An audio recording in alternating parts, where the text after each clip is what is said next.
Hey guys, अब हम करने वाले हैं क्लास 9 का। ये साइंस है, यानी ये फिजिक्स है। और ये हमारा पहला चैप्टर जो है ये गति यानी कि मोशन। ठीक है, मोशन चैप्टर है ये। इसमें आपको लगभग 2 से 3 क्वेश्चन पूछेंगे। ठीक है, पूछा जाएंगे, यानी फिजिक्स से टोटल आपका 14 मार्क्स का क्वेश्चन रहेगा जो दिसंबर में पूछा जाएगा। उसी के थ्रू यहाँ पर दिया है और बहुत ही ज़्यादा इम्पोर्टेंट है। आपको ध्यान रखना है ये चीज़ें। ठीक है, और वीडियो में लास्ट तक बने रहना है। इसी चैप्टर में आपको दिसंबर तक जितने क्वेश्चन आएंगे इसी में कवर कराए जाएंगे। तो आपको एक काम करना है कि चैनल को सब्सक्राइब कर देना है और ऑल नोटिफिकेशन पर क्लिक कर देना है। ओके, तो चलिए हम फर्स्ट क्वेश्चन से देखते हैं। यहाँ पर बोले क्या, फर्स्ट क्वेश्चन है कि सरल रेखीय गति का उदाहरण दें। सरल रेखीय गति यानी कि जो सीधी रेखा पर गति करती है। तो पहला ऑप्शन है यहाँ पर सरल लोलक की गति। सरल लोलक की गति कुछ इस प्रकार से गति होती है, इस प्रकार से। तो ये तो सीधी रेखा पर तो नहीं हुई। आगे है सड़क जो है, सड़क पर कार की गति या सूर्य के चारों ओर पृथ्वी की गति, या इनमें से कोई नहीं। तो बता दें आपको कि ये सड़क पर कार की गति, मान लिया रोड सीधी है तो कार भी सीधी चलेंगी। ठीक है, तो यहाँ पे यही वाला आंसर सही होगा, क्योंकि सूर्य के चारों ओर पृथ्वी की गति, तो ये तो गोलीय गति हो गया ना, यानी कि इस तरह चक्कर लगाएगा तो गोल गोल घूमेगा। इसका मतलब हमारा आंसर ये वाला होगा। ठीक है, सड़क पर कार की गति। इसका नेक्स्ट क्वेश्चन है, यहाँ पे बोला विस्थापन का ऐसा मात्रक क्या होता है। तो समझ लीजिए विस्थापन आखिर होता है क्या है। मान के चलिए ये हमारा घर है और ये स्कूल है। ओके, तो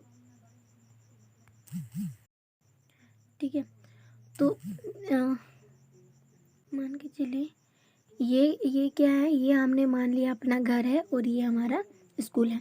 मान लिया आप ऐसे चलते होंगे, ये आपके घर से रोड कुछ इस प्रकार गया है। ठीक है, इस प्रकार स्कूल तक गया है। तो आप समझ लीजिए, आपको घर से स्कूल जाने के लिए अगर आप गाड़ी से चलते हैं तो कुछ इस प्रकार से क्या करते हैं, घूमते हैं, घूम घूम के आते हैं स्कूल। तो यहाँ से यहाँ तक आने में आपको जो दूरी लगी, ठीक है, तो क्या दूरी में कोई दिशा था। आप एक बार इधर आए, फिर इधर, फिर इधर, फिर इधर, कुछ दिशा था नहीं था। और दूरी भी आपको कुछ लंबाई तय करना पड़ा। मान के चलिए 10 किलोमीटर के लगभग है। ओके, अगर आप अगर आप दिशा जानते हो, यानी कि हमें इस दिशा यानी पूर्व की दिशा में यहाँ से अगर आप डायरेक्ट सीधे करते हैं, ये आपका रास्ता कितना का है, मान के चलिए ये 3 किलोमीटर का है। ओके, तो आपने करा क्या कि आप दूरी को, मतलब कि आप रोड को छोड़ करके आपने डायरेक्ट वाला रास्ता को चुना जो दिशा के साथ है। और इसमें कितना किलोमीटर है, 3 किलोमीटर। तो आप, मतलब कि हम कह सकते हैं दो बिंदुओं के बीच की, यानी ये एक बिंदु घर है आपका, ये एक बिंदु स्कूल है आपका, तो इसके बीच की न्यूनतम दूरी को ही हम लोग क्या कहते हैं, विस्थापन। और ये भी तो दूरी है, दूरी का मात्रक अगर मीटर होता है तो विस्थापन भी तो दूरी है। ठीक है, ये भी तो मीटर होगा। सो हम कह सकते हैं कि विस्थापन रहे या दूरी रहे, तो इसका ऐसा मात्रक हमेशा मीटर ही होता है, क्योंकि दोनों में ही दूरी मापा जाता है। विस्थापन का मतलब शॉर्टेस्ट दूरी, ठीक है, जिसमें दिशा भी होती है। ओके, तो ये था हमारा सेकंड नंबर क्वेश्चन। इसका थर्ड नंबर क्वेश्चन है कि दूरी का मूल मात्रक क्या होता है। तो हमने अभी अभी जाना, चाहे दूरी हो चाहे विस्थापन हो, तो दोनों की क्या होगी, इसका मात्रक दोनों का मीटर ही होगा, क्योंकि दोनों ही दूरी मापते हैं। विस्थापन भले वो शॉर्ट दूरी मापे, लेकिन दूरी तो मापता है, तो इसमें भी होगा मीटर। ओके, इसका नेक्स्ट क्वेश्चन यानी फोर्थ नंबर क्वेश्चन, इसमें बोला है कि वेग का ऐसा मात्रक क्या होता है। तो बता दें वेग का ऐसा मात्रक क्या होता है। यहाँ पे जैसे बोला है मीटर पर सेकंड स्क्वायर। ठीक है, मीटर पर सेकंड स्क्वायर या किलोमीटर पर आवर या किलोमीटर पर सेकंड, या फिर कह सकते हैं मीटर पर सेकंड। सो वेग का हो जाएगा, यानी वेग बराबर क्या होगा, दूरी, यानी दूरी कितनी दूरी तय करते हुए एक ही समय में। ठीक है, यानी यहाँ पे क्या हो जाएगा, समय, और समय का मात्रक सेकंड होता है, तो आंसर हो जाएगा मीटर पर सेकंड, यानी कि ये आंसर हमारा सही होगा। नेक्स्ट क्वेश्चन है त्वरण का ऐसा मात्रक क्या होता है। तो त्वरण का ऐसा मात्रक होता है मीटर, ठीक है, मीटर पर सेकंड स्क्वायर। सो हम कह सकते हैं इसको, ये ऐसे भी लिखा हुआ रहता है ऐसे, यानी मीटर पर सेकंड स्क्वायर। तो आपको चाहे चाहे इस तरह नज़र आए, चाहे मीटर पर सेकंड स्क्वायर, या फिर हिंदी में लिखा हुआ रहेगा तो मीटर पर सेकंड का स्क्वायर हो जाएगा। ठीक है, मीन्स हमारा आंसर ये सही होगा। ओके, इसका नेक्स्ट क्वेश्चन है 6 नंबर, चाल का मूल मात्रक क्या होता है। तो चाल हम जानते हैं चाल बराबर क्या होता है, दूरी बटे समय। चाल बराबर दूरी बटे समय, यही तो फॉर्मूला हमने जाना है। तो यहाँ पर देखिए कि दूरी का क्या होगा मीटर और समय का सेकंड। सो हम कह सकते हैं मीटर पर सेकंड जो है ये चाल का ऐसा मात्रक है। इसको आपको ऐसे भी नज़र आएगा, यानी कि सॉरी यहाँ पे मीटर पर सेकंड, ठीक है। ये पावर जो है माइनस में एक है, क्योंकि ऊपर चला जाता है तो इसका पावर माइनस हो जाता है, क्योंकि आप 9 क्लास का मैथ में पढ़ चुके हैं ऑलरेडी, ठीक है। नेक्स्ट है 7 नंबर क्वेश्चन, इनमें मतलब कि निम्न में कौन सदिश नहीं है, यानी किसमें सदिश नहीं है, दिशा नहीं है, सीधी बात, ठीक है।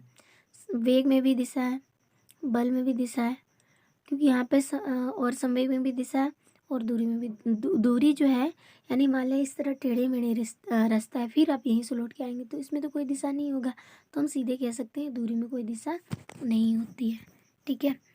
इसका नेक्स्ट 8 नंबर क्वेश्चन है, निम्न में कौन सदिश राशि नहीं है।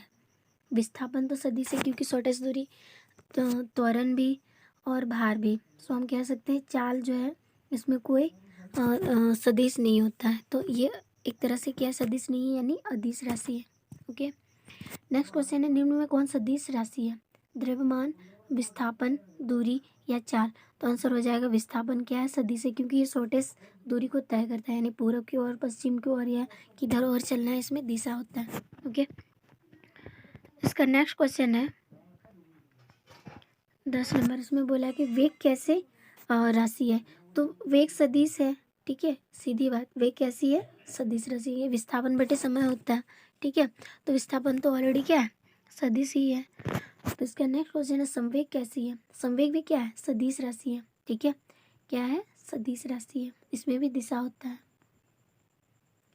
इसका नेक्स्ट क्वेश्चन है 12 में, निम्न में कौन सदिश राशि है, वेग, कार्य, ऊर्जा या घनत्व। तो ये वेग है एक सदिश राशि, और ये एग्जाम के पॉइंट ऑफ व्यू से बहुत ज़्यादा इंपॉर्टेंट है, तो इसीलिए आपको वीडियो में लास्ट तक बने रहना है। इसका नेक्स्ट क्वेश्चन है, निम्न में कौन सा समूह सदिश राशि का समूह है, यानी दिशा के साथ जो होता है। जैसे यहाँ पे बोला कार्य, कार्य तो एक अदिश राशि ही है, तो ऊर्जा भी है, बल भी, ये तीनों अदिश राशि है। चाल, त्वरण, वेग, बस चाल की वजह से क्या हो गया, अदिश हो गया। नेक्स्ट है वेग, त्वरण और बल, यानी ये तीनों के तीनों क्या है, सदिश राशि है। वेग भी है, त्वरण भी है और बल भी है, ये हमारा नहीं है, ये अदिश राशि मिला हुआ है। सो हम कह सकते हैं 3 नंबर में कौन कौन सा, आपको ये भी याद रखना है कि कभी अकेला वेग पूछेगा, त्वरण पूछेगा या बल, तो हम कह सकते हैं क्या कि ये क्या है, एक सदिश राशि है, ओके। इसका नेक्स्ट क्वेश्चन है 14 नंबर में बोला, यदि किसी वस्तु का विस्थापन शून्य है तो उस वस्तु द्वारा तय की गई दूरी क्या होगी, तय की गई दूरी कैसी होगी। तो जैसे यहाँ पे बोला शून्य, शून्य नहीं, ऋणात्मक, शून्य अथवा शून्य नहीं भी हो सकता है। मतलब क्या बोला, यदि विस्थापन शून्य है तो उस वस्तु द्वारा तय की गई दूरी क्या होगी। तो समझ लीजिए, मान के चलिए ये एक सेंटर पॉइंट है, और ये मान लिया ए है, इसको हमने बी माना। ए से बी तक जाने में दूरी 3 किलोमीटर हो गया, ठीक है। फिर आपने क्या किया, फिर बी से ए तक आपने वापस आया, फिर ये भी 3 किलोमीटर है, तो दूरी तो आपका हो जाएगा 3 + 3 कितना हो जाएगा, 6 किलोमीटर। लेकिन विस्थापन क्या हुआ, यहाँ से गए फिर यहाँ वापस आए, मतलब कि अगर आप 3 में 3 घटाएंगे तो कितना आएगा, 0। विस्थापन आपका 0 हो गया, पर दूरी आपका 0 नहीं होगा, क्योंकि दूरी एक 3 किलोमीटर इधर है, फिर से वापस 3 किलोमीटर इधर है, तो 3 + 3 6 किलोमीटर, ये तो आपका दूरी हो जाएगा, लेकिन विस्थापन 3 - 3 ये 0 हो जाएगा आपका, ओके। अब इसका नेक्स्ट क्वेश्चन करते हैं। नेक्स्ट है स्वचालित वाहनों में एक यंत्र लगा होता है, उनके द्वारा तय की गई दूरी प्रदर्शित करती है, इस यंत्र को क्या कहते हैं। यानी कि एक गाड़ी जो होता है उसमें एक चीज़ें लगी हुई रहती है जो दूरी को तय करती है, उसको क्या कहते हैं, ओडोमीटर, स्पीडोमीटर, थर्मामीटर या इनमें से कोई नहीं। तो आंसर हो जाएगा ओडोमीटर कहते हैं इसको, जो गाड़ी में दूरी को मापने की जो यंत्र बताता है उसको हम लोग क्या कहते हैं, ओडोमीटर, ओके। आगे ओडोमीटर क्या मापता है, तो ओडोमीटर क्या मापेगा, सीरियसली सच तो ये है कि वो दूरी ही मापेगा, ओके। तो हम कह सकते हैं ये दूरी मापता है, ठीक है। इसका नेक्स्ट क्वेश्चन है, स्पीडोमीटर क्या मापता है, चाल, दूरी, समय या औसत चाल। तो आंसर हो जाएगा चाल, ठीक है। इसका नेक्स्ट क्वेश्चन है किस वाहन का स्पीडोमीटर क्या मापता है? औसत चाल यानी किसी भी वाहन का, या औसत वेग, या तत्क्षणिक चाल, या तत्क्षणिक वेग। तो आंसर हो जाएगा तत्क्षणिक जो है वो चाल को मापता है स्पीडोमीटर। ओके, इसका 19 नंबर क्वेश्चन है कि किसी विशेष दिशा में कण की चाल को उसका फिर डैश दिया है कहते हैं। यानी किसी विशेष दिशा में कण की चाल को उसको मतलब वो क्या कहते हैं? उसका वेग कहते हैं, त्वरण कहते हैं, चाल कहते हैं, इनमें से कोई नहीं। तो आंसर हो जाएगा उसे वेग कहते हैं। आगे इकाई समय में निश्चित दिशा में तय की गई दूरी को क्या कहते हैं? चाल, वेग, विस्थापन या त्वरण। तो इकाई समय में यानी कि हम कह सकते हैं ये वेग हो जाएगा। ठीक है, इकाई समय में तय की गई दूरी को क्या कहते हैं? वेग बोलते हैं। ओके, विस्थापन तो निश्चित यानी दो बिंदु के बीच की न्यूनतम दूरी को विस्थापन कहते हैं। ओके, इसका नेक्स्ट क्वेश्चन है इकाई समय में वस्तु द्वारा तय की गई दूरी को क्या कहते हैं? चाल। इकाई समय में वस्तु द्वारा तय की गई दूरी को क्या कहते हैं? चाल। क्योंकि चाल बराबर क्या होता है? दूरी, और दूरी को कितने समय में? इकाई समय यानी दूरी बटे समय, तो ये होता है चाल। ओके, इकाई समय में तय की गई दूरी को क्या कहते हैं? चाल। नेक्स्ट है निश्चित दिशा में वस्तु द्वारा तय की गई दूरी को क्या कहते हैं? चाल, विस्थापन, वेग या त्वरण। तो आंसर हो जाएगा विस्थापन। ये निश्चित दिशा में तय होती है और शॉर्टेस्ट दूरी को तय करती है। आगे है वेग में परिवर्तन की दर को क्या कहते हैं? चाल, वेग, त्वरण या विस्थापन। तो वेग में जो परिवर्तन की दर को हम लोग क्या कहते हैं? त्वरण कहते हैं। ठीक है, इसका नेक्स्ट है विस्थापन की दर को क्या कहते हैं? चाल, त्वरण, वेग या दूरी। तो आंसर हो जाएगा वेग कहते हैं। ठीक है, विस्थापन की दर को क्या कहते हैं? वेग। इसका नेक्स्ट क्वेश्चन है एक समान गति की अवस्था में त्वरण क्या होता है? शून्य, धनात्मक, ऋणात्मक, इनमें से कोई नहीं। तो आंसर हो जाएगा शून्य। ठीक है, एक समान गति की अवस्था में त्वरण क्या होता है? शून्य होता है। इसका नेक्स्ट क्वेश्चन है इनमें से कौन ऋणात्मक नहीं है? यानी ऋणात्मक में नहीं होगा। तो यहाँ पर समझ लीजिए त्वरण ये भी ऋणात्मक होता है, वेग इनमें से कोई नहीं, ये तो नहीं होगा। यानी कुल पथ की लंबाई कभी भी जीरो नहीं होता है। यानी कि मान के चले आप यहाँ से यहाँ तक आते हैं तो आपने तो कुछ ना कुछ दूरी तय किए होंगे, तो ये तो दूरी तो कभी भी ऋणात्मक में नहीं होता है ना। मतलब कि कुल जो आप जिस रोड से गए हैं उसकी लंबाई में कभी भी ऋणात्मक नहीं आता है और जीरो भी नहीं। ओके, और नेक्स्ट क्वेश्चन है ऋणात्मक त्वरण क्या कहलाता है? तो ऋणात्मक त्वरण क्या कहलाता है? त्वरण, मंदन, चाल, विस्थापन। तो आंसर हो जाएगा मंदन। ठीक है, और बहुत ही ज़्यादा इम्पोर्टेंट क्वेश्चन है क्योंकि ये आपका रिलेटेड है किससे? दिसंबर एग्जाम से। इसी से अगर आपने तैयारी करा है तो आपका बहुत ही अच्छा नंबर आएगा एग्जाम में। अच्छा मार्क्स से आप क्या करेंगे? स्कोर बना सकते हैं। आगे है निम्न में कौन सा संबंध जो है सही है? दूरी बराबर चाल और चाल बटे समय, ये तो गलत है। दूरी बराबर समय बटे चाल, ये भी गलत है। दूरी बराबर चाल गुना समय, हाँ ये सही है। और दूरी ये तो और गलत है। मीन्स हम कह सकते हैं दूरी बराबर चाल गुना समय होगा। ये संबंध क्या है? सही है और हमें यही चुनना था। ओके, नेक्स्ट है निम्न में कौन सा संबंध सही है? वेग बराबर विस्थापन बटे समय, या वेग बराबर दूरी बटे समय, या वेग बराबर दूरी गुना समय, या इनमें से कोई नहीं। सो आंसर हो जाएगा वेग का जो है विस्थापन बटे समय। ठीक है, ये हमारा आंसर होगा। इसका नेक्स्ट क्वेश्चन है 30 नंबर का। इसमें बोला निम्न में किन राशियों का असमात्रक समान होता है? चाल और वेग का, त्वरण और विस्थापन का, बल और संवेग का, या इनमें से कोई नहीं। तो आंसर हो जाएगा चाल और वेग का राशि जो है, राशियों का असमात्रक जो है वो बिल्कुल समान होता है। ओके, और दूरी और विस्थापन का भी समान ही होता है। तो यहाँ पे ऑप्शन में नहीं था।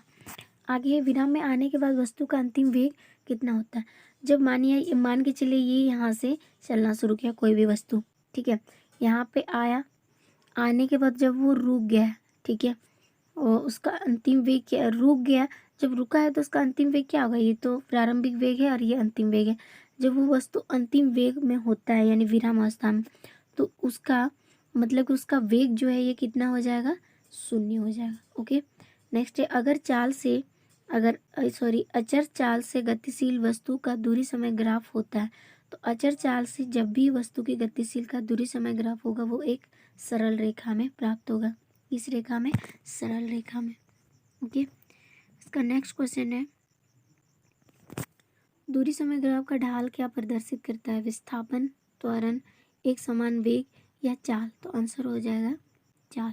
ठीक है, नेक्स्ट, वेग समय वक्र द्वारा घिरा क्षेत्र को क्या कहते हैं? त्वरण, विस्थापन, एक समान वेग या इनमें से कोई नहीं? तो यहाँ पे बोला वेग समय ग्राफ यानी कि वक्र द्वारा घिरा क्षेत्र को क्या कहते हैं? विस्थापन, यानी बिल्कुल हमारा ये सही होगा। नेक्स्ट है, वेग समय ग्राफ का ढाल क्या प्रदर्शित करता है? त्वरण, विस्थापन, एक समान वेग या कोई नहीं? तो आंसर हो जाएगा त्वरण।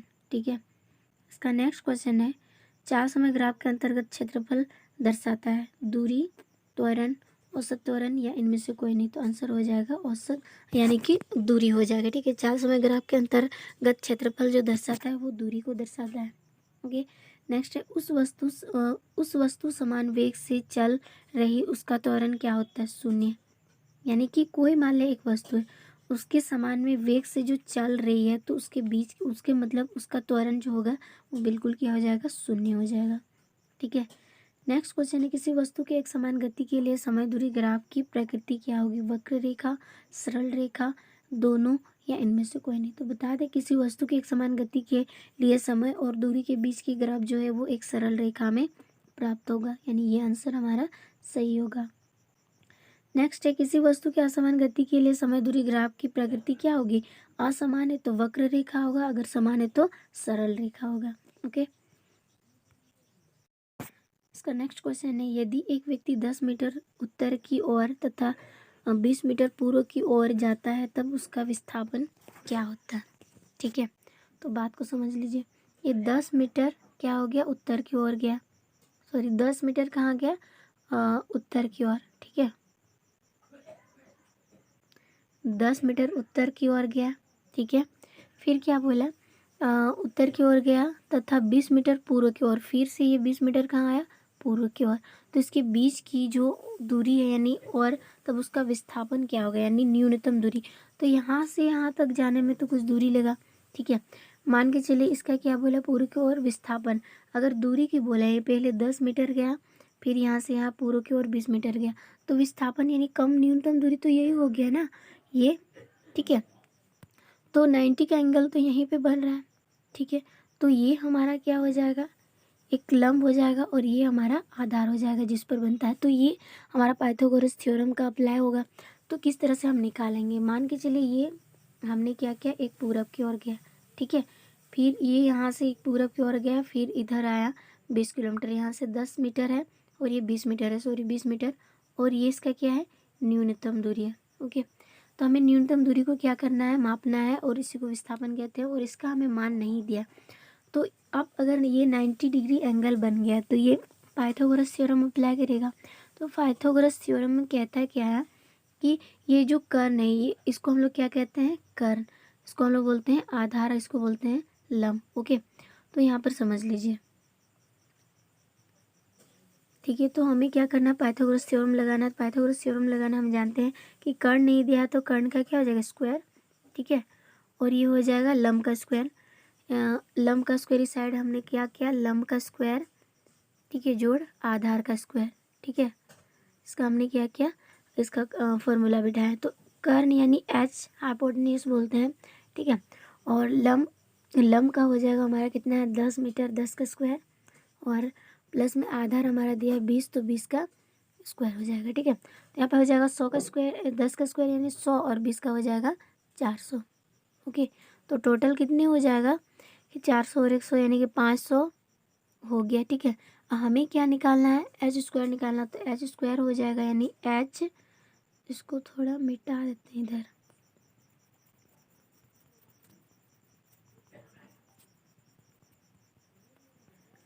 ओके, तो ये निकला था एच स्क्वायर, यानी अंडर रूट करेंगे कितना? अंडर रूट करेंगे 500। ओके, यही था।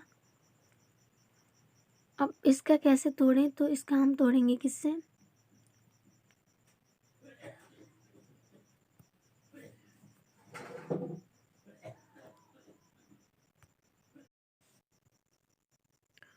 तो यहाँ पर देखिए हमारा आंसर कुछ लगभग इतना आ जाएगा √5 में, जो कि आंसर ये है। ओके, 10√5 मीटर में होगा। ओके ना। अब नेक्स्ट क्वेश्चन करते हैं, इसमें क्या बोला है। नेक्स्ट है, यदि एक व्यक्ति 6 मीटर पूरब की ओर तथा 8 मीटर उत्तर की ओर जाता है तब उसका विस्थापन क्या होगा। ओके, यहाँ पर बोला है पूरब की ओर।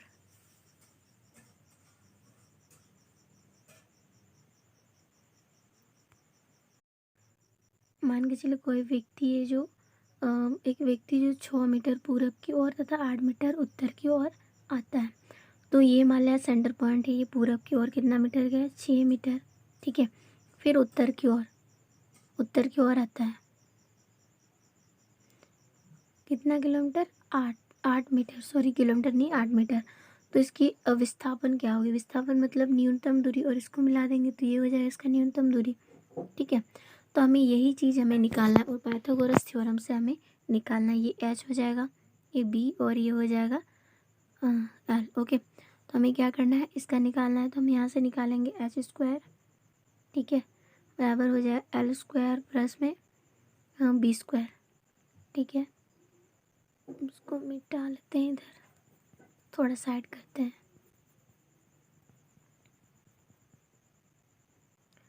ओके, और यहाँ पे हो जाएगा इसका b का स्क्वायर। तो l का हमें दिया था कितना, 8। l का हमें कितना दिया था, 6 दिया था, यानी कि 6 का हो जाएगा स्क्वायर, प्लस में b का हमें कितना दिया था, 8 मीटर स्क्वायर। ओके, तो यहाँ पे हो जाएगा 6 36 प्लस 8 64। तो ये कितना हो जाएगा, ये अगर दोनों को ऐड करेंगे तो 100। यानी कि हमें क्या करना है, इसको मिटा देना है। यहाँ पर आंसर कितना आया है, 100। आंसर अब तक नहीं आया है, मतलब कि हमारा l और b को जोड़ के कितना आया है, 100। ठीक है, यानी कि h² अभी हमें निकालना है। h² = हो जाएगा 100। ठीक है, अब इसको भी मिटा देते हैं, अभी कोई काम नहीं है इसका। ठीक है, तो यहाँ पर हम क्या करेंगे, h को h रहने दो, स्क्वायर अगर इधर लाएंगे 100 के करीब, तो यहाँ पे आ जाएगा रूट में 100। तो h बराबर कितना हो जाएगा, यानी 10 गुना में 10। तो यहाँ पर होगा, यानी रूट से बाहर निकलेगा 10, यानी कि 10 मीटर जो है ये हमारा आंसर होगा। तो हमारा आंसर ये होगा, यानी विस्थापन इसका कितना हो जाएगा, 10 मीटर।